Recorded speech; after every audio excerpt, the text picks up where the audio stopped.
Pemirsa, ribuan supir truk di berbagai daerah turun ke jalan memprotes penerapan aturan over dimension atau overload atau kelebihan muatan.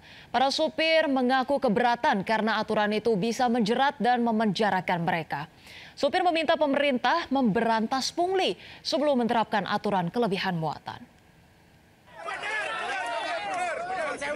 Mboten ajeng bantah mboten nggih gaduh. Nek emang kula nggih gaduh kersane karo lantas sing dia bertanggung jawab. Ratusan sopir truk di Grobogan, Jawa Tengah menggelar aksi turun ke jalan.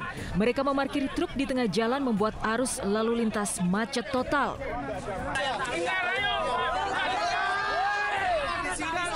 Permintaan polisi agar sopir menyingkirkan truk tak digubris dan justru memicu ketegangan. Dalam aksi ini, para sopir truk memprotes aturan over dimension overload atau ODOL, yaitu aturan kelebihan muatan yang bisa memenjarakan mereka. Loh, kalau sopir cuma aksinya begini-begini aja, yang percuma. Kalau begini kan genah, nantinya ada yang bersangkutan dari Polsek, Polres, Satlantas, Disub. Nah, aspirasi kita didengar. Percuma kalau tadi anggota dari Satlantas cuma ngatur jalan.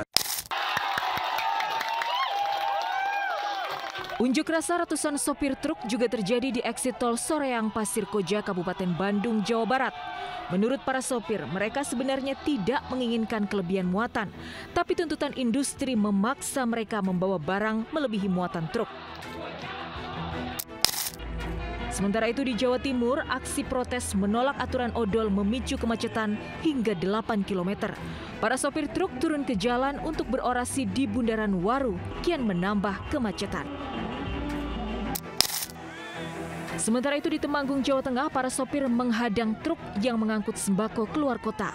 Aksi sweeping dilakukan sebagai protes atas penerapan aturan ODOL atau kelebihan muatan.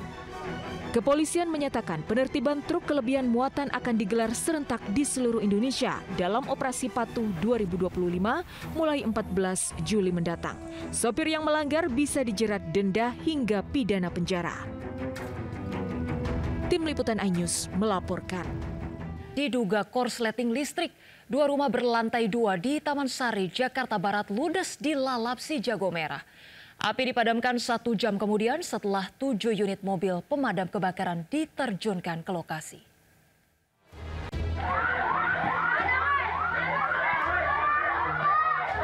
Kobaran api melahap habis 2 bangunan berlantai 2 di Jalan Lada, Taman Sari, Jakarta Barat. Banyaknya material yang terbuat dari kayu membuat api dengan cepat merambat dan membesar. Dibantu warga, petugas pemadam kebakaran sektor Taman Sari yang tiba di lokasi berupaya melokalisir api agar tidak terjadi perambatan yang lebih meluas, mengingat lokasi kebakaran merupakan pemukiman padat penduduk. Belum diketahui pasti penyebab dari kebakaran, namun diduga api berasal dari korsleting listrik dari salah satu rumah. Kurang tahu ya, tahu-tahu api udah ada di atas itu, Pak. Kalau saya pulang udah gede aja, jadi asal masalah dari mana. Tapi kalau kompor nggak ada, kemungkinan besar dari itu. Tidak ada korban jiwa dalam peristiwa ini. Api berhasil dipadamkan 1 jam kemudian setelah 7 unit mobil pemadam dikerahkan ke lokasi kebakaran. Dari Jakarta, Rizky Falupi, iNews melaporkan. Pemirsa, hati-hati bagi Anda jika berkendara di kawasan Marunda dan Penjaringan, Jakarta Utara. Jalan rusak di jembatan akses Marunda Cilincing memakan korban. Seorang pemotor terjatuh hingga terluka.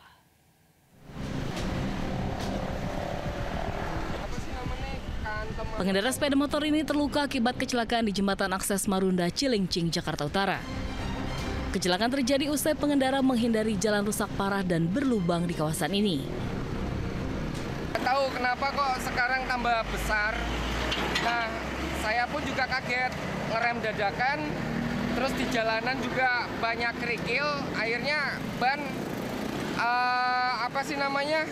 nggak bisa itulah, ya akhirnya jatuh kantem. Kerusakan parah jalan Marunda akibat akses ini kerap dilintasi truk bertona seberat menuju Pelabuhan Tanjung Priuk, Jakarta Utara. Para pengendara harus ekstra hati-hati karena lengah sedikit nyawa jadi taruhannya. Tak hanya di Marunda, kerusakan jalan juga ditemukan di flyover Jembatan 3 Penjaringan, Jakarta Utara. Banyak keluhan pengguna jalan membuat anggota DPRD DKI Jakarta Hardianto turun tangan melakukan sidak ke lokasi. Usai sidak yang meminta Dinas Bina Marga Jakarta segera memperbaiki jalan rusak agar tidak terjadi korban jiwa. Dari Jakarta, tim Liputan iNews melaporkan. Masih dari Marunda Cilincing, Jakarta Utara, pemirsa, lautan busa yang diduga berasal dari limbah rumah tangga memenuhi aliran kanal banjir timur.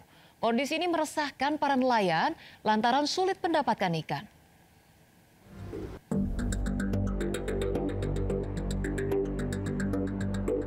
Hamparan busa memenuhi aliran kanal banjir timur Marunda Cilincing, Jakarta Utara. Fenomena ini muncul dari pintu air Wir 3 Marunda yang ujungnya berbatasan dengan laut. Keberadaan busa di Kali BKT membuat para nelayan resah. Busa diduga berasal dari limbah rumah tangga dan tidak menutup kemungkinan dari limbah industri. Semenjak muncul di permukaan, para nelayan harus melaut lebih jauh karena ikan sulit didapat. Dulu mah biasanya ya apa juga ada Pak, kayak udang, ikan-ikan, ya pokoknya berkah lah sebelum ada BKT di sini gitu. Keluhan ke pemerintah sudah Pak, bahkan pun demo sudah dilakukan oleh nelayan, tapi kayaknya sampai sekarang nggak ada tanggapan. Busa biasanya muncul pada pagi hari dan saat pintu air dibuka. Para nelayan berharap keseriusan dari pemerintah agar busa yang diduga berasal dari limbah ini tidak muncul kembali. Dari Jakarta, Sofian Firdaus, iNews melaporkan. Lalu bagaimana kondisi aliran kanal banjir timur Marunda Cilincing, Jakarta Utara sejak pagi hingga siang hari?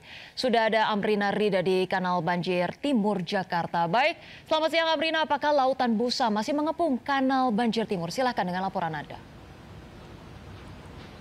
Iya, Rosa dan juga pemirsa, saat ini kami memang berada tepat di depan pintu air kanal banjir timur, dan berdasarkan pantauan kami memang masih terlihat adanya hamparan busa yang menyelimuti sekitar kali. Juru kamera kami, Seto Pratama, akan memperlihatkan ini adalah situasi terkini di mana masih terlihat adanya busa-busa berwarna putih yang menutupi permukaan air di kali tepat di depan pintu air Wir 3 Marunda.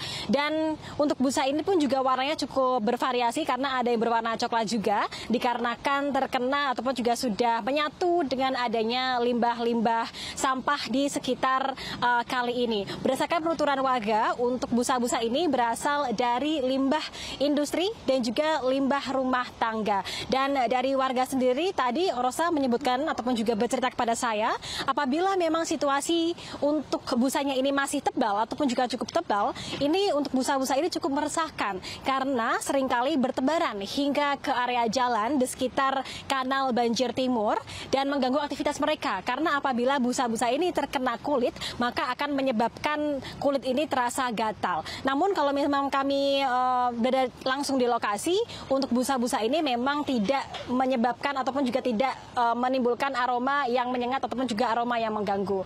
Selain warga ataupun juga masyarakat yang terdampak akibat busa ini adalah para nelayan, karena mereka harus melayar lebih jauh untuk mencari ikan, dan itu berdampak pada modal yang harus mereka keluarkan ini jauh lebih besar dibandingkan yang biasanya, Rosa. Tentunya ada harapan besar dari warga dan juga para nelayan agar fenomena hamparan busa limbah industri dan juga limbah rumah tangga ini bisa diselesaikan oleh pemerintah sehingga mereka bisa beraktivitas dengan normal kembali. Rosa, kembali ke Anda.